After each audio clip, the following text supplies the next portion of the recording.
வாழ்க்கையில் சில பேருக்கு வெளியில் சொல்ல முடியாத அளவுக்கு நிறைய கஷ்டம் இருக்கும். அதே போல் நிறைய வேண்டுதல் இருக்கும். எப்படியாச்சும் என்னோடய வாழ்க்கையில் இந்த ஒரு நல்ல விஷயம் நடந்துடாதா, என்னோடய வாழ்க்கையில் இருக்கக்கூடிய இந்த ஒரு கஷ்டம் தீர்ந்துடாதா அப்படின்னு தவம் இருப்பாங்க. அதுக்கான சின்ன ஒரு முயற்சிகள் எல்லாமே அவங்களால முடிஞ்ச வரைக்கும் மேற்கொண்டுட்டு தான் இருப்பாங்க. ஆனால் நம்மளோட மனசில் நினச்சிருக்கக்கூடிய அந்த ஒரு காரியம் மட்டும் நடக்கவே நடக்காதா, ஏன் நம்மளோட வாழ்க்கையில் இப்படி பிரச்சனை வருது அப்படிங்கிற ஒரு குழப்பம் பெரும்பாலான மக்களுக்கு இப்போ இருக்கக்கூடிய சூழலில் அமைஞ்சிருக்கு. அப்படி உங்களுடைய மனசில் ஏதாவது ஒரு வேண்டுதல் இருந்தால் அதை நிறைவேற்றி கொள்ள இந்த ஒரு வழிபாடு சிறப்பான ஒரு விஷயத்தை ஏற்படுத்தும். அது என்ன தெரியுமா? காமாட்சி அம்மன் விளக்கு. காமாட்சி அம்மனை நினச்சி 48 நாள் தவம் போல் இந்த ஒரு வழிபாடை நீங்கள் செய்யுங்க. உங்கள் மனசில் இருந்த அந்த காரியம் நிச்சயமாக நடக்கும். இந்த வழிபாடை எப்படி செய்யணும், எப்படி செஞ்சால் நன்மைகளை பெறலாம், எந்த கிழமையில் ஆரம்பிக்கணும், இந்த காமாட்சி விளக்கை வழிபாடு செய்கிறதுனால வீட்டில் ஏற்படக்கூடிய நன்மை என்ன, உங்களோட வாழ்க்கையில் இருக்கக்கூடிய பிரச்சனை தீர இது எப்படி முறையாக நீங்கள் வழிபாடு செய்யணும் அப்படிங்கிற ஒரு முழுமையான தகவலையும் தான் நாம் இப்போ இந்த பதிவில் பார்க்க போகிறோம். இந்த பதிவு நிச்சயமாக நீங்கள் பயன்பெறக்கூடிய வகையில் இருக்கும். உங்கள் வாழ்க்கையில் இருக்கக்கூடிய பிரச்சனைக்கான தீர்வாக கூட மாறலாம். ஸோ ஸ்கிப் பண்ணாமல் முழுமையாக பாருங்கள். நீங்கள் இப்போ தான் ஃபர்ஸ்ட் டைம் நம்ம சேனலை பார்க்குறீங்க அப்படின்னா மறக்காமல் சேனலை சப்ஸ்கிரைபும் பண்ணிக்கோங்க. இந்த பதிவை பார்த்துட்ருக்க நீங்கள் உங்கள் குலதெய்வத்தின் பெயருமே சேனல் கமெண்ட் பாக்ஸில் 3 முறை பதிவு பண்ணுங்கள். உங்கள் கஷ்டம் தீரவும், வாழ்க்கையில் எல்லா வகையிலுமே ஒரு நல்ல ஒரு முன்னேற்றம் கிடைக்கவும், உங்கள் வேண்டுதல் விரைவில் பலிக்கவும், உங்கள் வாழ்க்கையில் சந்தோஷம் அதிகரிக்கவும் உங்களுக்கு வாழ்த்துக்களையும் உங்களுக்காக குலதெய்வத்துக்கிட்ட நாங்கள் பிரார்த்தனையும் செஞ்சுக்கிறோம். மனசில் நினச்சிருக்க காரியம் கண்டிப்பாக நடக்குங்க. தவம் போல் நினச்சி இந்த ஒரு வழிபாடை செய்யுங்க. நிச்சயமாக உங்கள் வாழ்க்கையில் முன்னேற்றம் வரும். இப்போது உதாரணத்துக்கு வீட்டில் இருக்கக்கூடிய பெண்களுக்கு கணவர் சரியில்லாமல் இருப்பாங்க, கணவர் சம்பாதிக்காமல் இருப்பாங்க. அதே போல் பிள்ளைங்களுக்கு திருமணம் நடக்காமல் வீட்டில் ஒரு கஷ்டமான சூழல் இருக்கும். திருமணமாகி போன பிள்ளைங்க அந்த வீட்டில் ஏதாவது சண்டை சச்சரவு போட்டுட்டு அங்கே இருக்காமல் பெற்றவங்க வீட்டில் இருக்கிறது. நம்மளோட வீட்டுக்கு வந்த மருமகளோ நம்மளோட வீட்டுகளில் சண்டை போட்டுக்கிட்டு அவங்க வீட்டுக்கு போகிறது. இந்த மாதிரியான நிறைய சூழல் உருவாகுது இல்லை? தலை போகக்கூடிய பிரச்சனை ஏராளம் அமைஞ்சிருக்கு ஒருத்தரோட வாழ்க்கையிலுமே. இதில் எது சரியாக வேணும் அப்படின்னு நீங்கள் நினச்சிட்டு இந்த வழிபாடை செய்யுங்க. இது இல்லாமல் உங்களுக்கு நல்ல வேலை கிடைக்கணும், கடன் சுமை குறையணும், இப்படி நிறைய பிரச்சனை இருக்கும். அதுக்கெல்லாம் பிரச்சனை சரி செய்யணும் அப்படின்னாலும் இந்த வழிபாடை நீங்கள் செய்யலாம். அதாவது குடும்பத்தில் நமக்கு ரொம்பவுமே பிரச்சனையை தரக்கூடிய விஷயம் எது அப்படிங்கிறத முதல்ல நீங்கள் எடுத்துக்கிட்டு அந்த விஷயம் என்னோடய வாழ்க்கையில் பிரச்சனையாக இருக்கக்கூடாது அப்படின்னு வேண்டிக்கோங்க. நல்லது நடக்கணும் அப்படின்னு வேண்டிக்கோங்க. கஷ்டம் தீர்க்கக்கூடிய காமாட்சி அம்மன் வழிபாடை எப்படி செய்யலாம் அப்படிங்கிறது நாம் இப்போ பார்க்கலாம். இந்த பரிகாரத்துக்கு நமக்கு சிவப்பு நிறத்தில் இருக்கக்கூடிய பூக்கள் தேவைப்படுது. அதிலும் பிச்சுப்பூ அப்படின்னு சொல்லுவாங்கள்ல, அது ரொம்ப ரொம்ப சிறப்பு. இது கிடைச்சா சிறப்பு. இந்த பூ கிடைக்கல அப்படின்னா நம்ம பூக்கடையில் இருக்கிற ஏதாவது இந்த சிகப்பு நிறம் இருக்கு இல்லையா, அந்த மலர்களை வாங்கிக்கலாம். ரோஸோ இல்லை அரளிப்பூவோ வேறு எந்த ஒரு சிவப்பு நிற மலராக இருந்தாலும் ஓகே தான். அந்த பூவை ஒவ்வொரு பூக்களாக பிரித்து ஒரு கிண்ணத்தில் போடணும். எவ்வளோ பூ வேணாலும் போடலாங்க. அந்த பூக்களுக்கு மேலே காய்ச்சாத பசும்பால் ஊற்றணும்.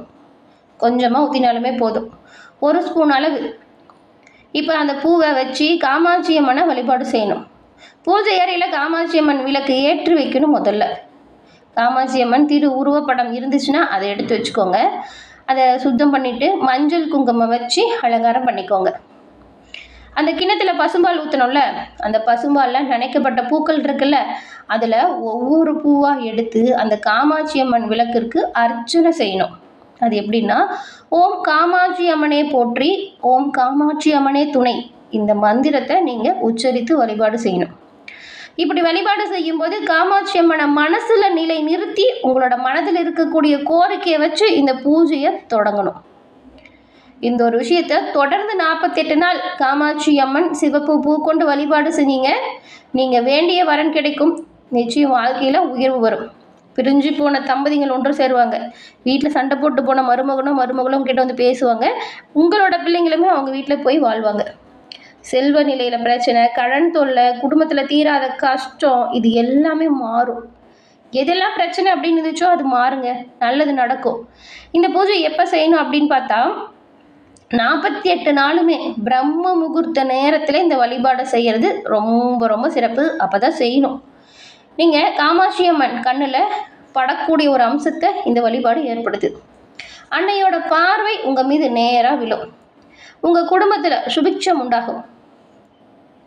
மக்களை காத்து ரட்சிக்கக்கூடிய காமாட்சி அம்மன் நம்பிக்கையோடு இந்த ஒரு விஷயத்தை செய்யுங்க. இந்த காமாட்சி அம்மன் பாதங்களை பற்றிக்கோங்க. வளர்பிறை வெள்ளிக்கிழமையாக பார்த்து இந்த பூஜையை தொடங்குங்க. உங்கள் குடும்பத்தில் சுபிட்சம் பெருகும். சிறப்பான உயர்வு நிச்சயமாக வரும். இது ரொம்பவுமே ஒரு சிறிய வழிபாடு தான். இதுக்கு நம்ம நிறைய செலவு பண்ணணும், நேரம் எடுக்கணும், அலையணும் அப்படின்னு எந்த ஒரு கஷ்டமான ஒரு விஷயமே இந்த ஒரு பரிகாரத்தில் வழிபாட்டில் கிடையவே கிடையாது.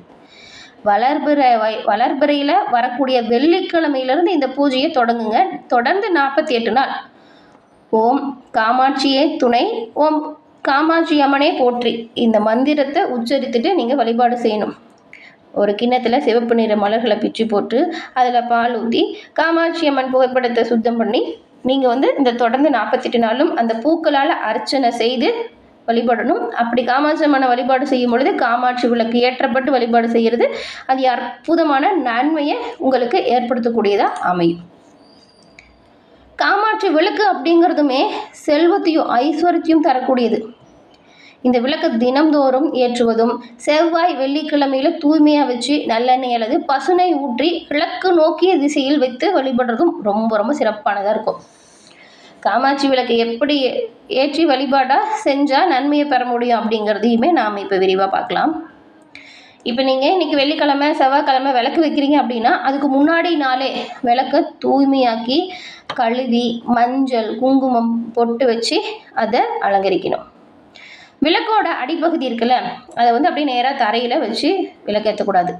விளக்கோட அடிப்பகுதியில் ஒரு தட்டோ அல்லது கோலம் போட்டோ அதில் பலகை வச்சு அது மேலே விளக்கு வைக்கணும். காமாட்சி அம்மன் படத்திற்கு முன்போ அல்லது பூஜை அறையிலோ இந்த விளக்கை நீங்கள் வச்சு வழிபாடு செய்யலாம். மற்ற இடத்துல இதை வச்சு வழிபாடு செய்யவே கூடாது. அந்த விளக்கில் திரியிடுறது எண்ணெய் ஊற்றுறதுக்குமே வழிபாடு முறை இருக்குது. அது என்னென்னா மஞ்சள் நிறத்தில் இருக்கக்கூடிய நூலால் செய்யப்பட்ட திரி இருக்குல்ல, 1 இல்லைன்னா 2 அந்த விளக்கில் போட்டு நீங்கள் திரி ஏற்றணும். அந்த விளக்கில் தூய்மையான பசுனை அல்லது நல்லெண்ணெய் ஊற்றி வழிபாடு செய்யணும்.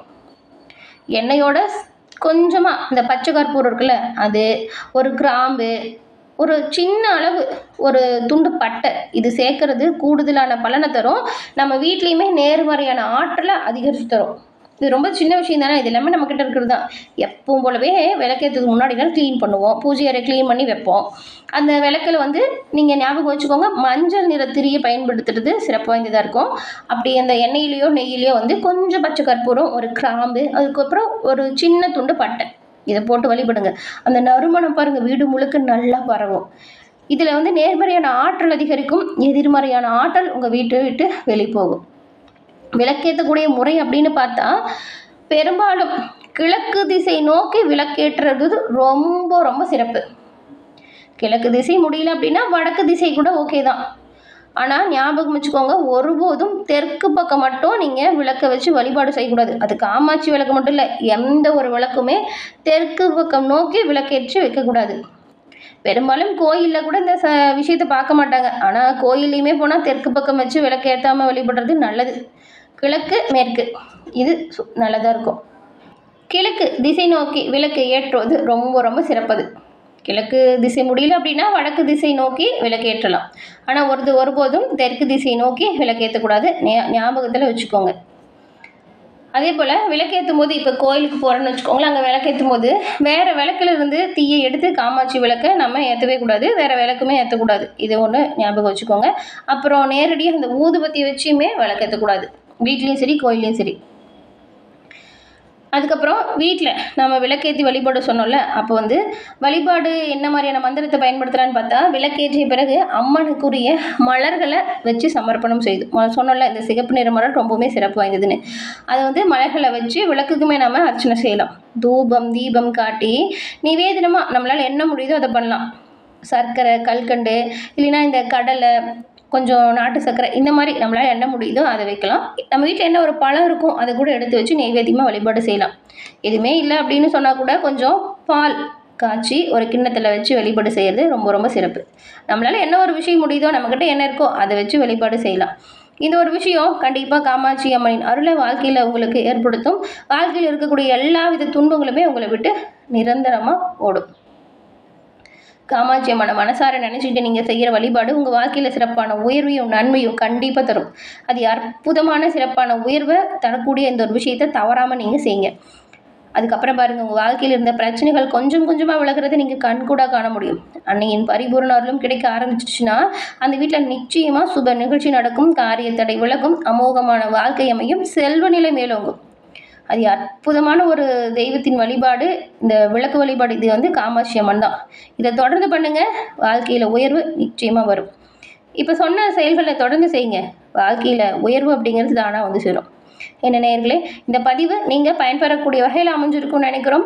பதிவு பிடிச்சிருந்தால் லைக் பண்ணுங்கள், உங்களுடைய நண்பர்களுக்கும் குடும்ப உறுப்பினர்களுக்குமே இந்த பதிவு ஷேர் பண்ணுங்கள், அவங்களும் பார்த்து பயன்பெறட்டும். நீங்கள் இப்போ தான் ஃபர்ஸ்ட் டைம் நம்ம சேனலை பார்க்குறீங்க அப்படின்னா மறக்காம சேனலை சப்ஸ்கிரைப் பண்ணி வச்சுக்கிட்டு கூட வர பெல் ஐகானை கிளிக் பண்ணி வச்சுக்கோங்க. அப்போ தான் நாங்கள் போடுற பதிவுகள் உடனுக்குடன் நோட்டிஃபிகேஷன் மூலம் வரும் அப்படிங்கிறதையும் தெரிவிச்சுக்கிறோம். உங்கள் சுய ஜாதக கணிப்பை எளிய முறையில் கணிக்க விரும்புகிறீங்க அப்படின்னா டிஸ்கிரிப்ஷனில் பாருங்கள், ஜோதிடரோட நம்பர் கொடுத்துருக்கோம். நீங்கள் எங்கே இருந்தாலும் சரி ஃபோன் பண்ணாலே போதும், எளிய முறையில் ஜாதக அமைப்புமே நீங்கள் தெரிஞ்சுக்கலாம். அது அற்புதமான இந்த ஒரு வாய்ப்பை தவற விடாமல் பயன்படுத்திக்கோங்க. ஏன் இதை சொல்கிறோன்னா, நிறைய பேர் வந்து இவங்ககிட்ட ஜாதகம் பார்த்து இப்போ அவங்களோட வாழ்க்கையில் சிறப்பான ஒரு உயர்வை கண்டதாக சொன்னாங்க. அதனால தான் உங்களுக்கும் பயன்பெறட்டும் அப்படிங்கிற நம்பிக்கையில் கொடுத்துருக்கோம். பயன்படுத்திக்கோங்க, நிச்சயமாக வெற்றி வாய்ப்புகளை நீங்கள் தொடர்ந்து பெற முடியும்.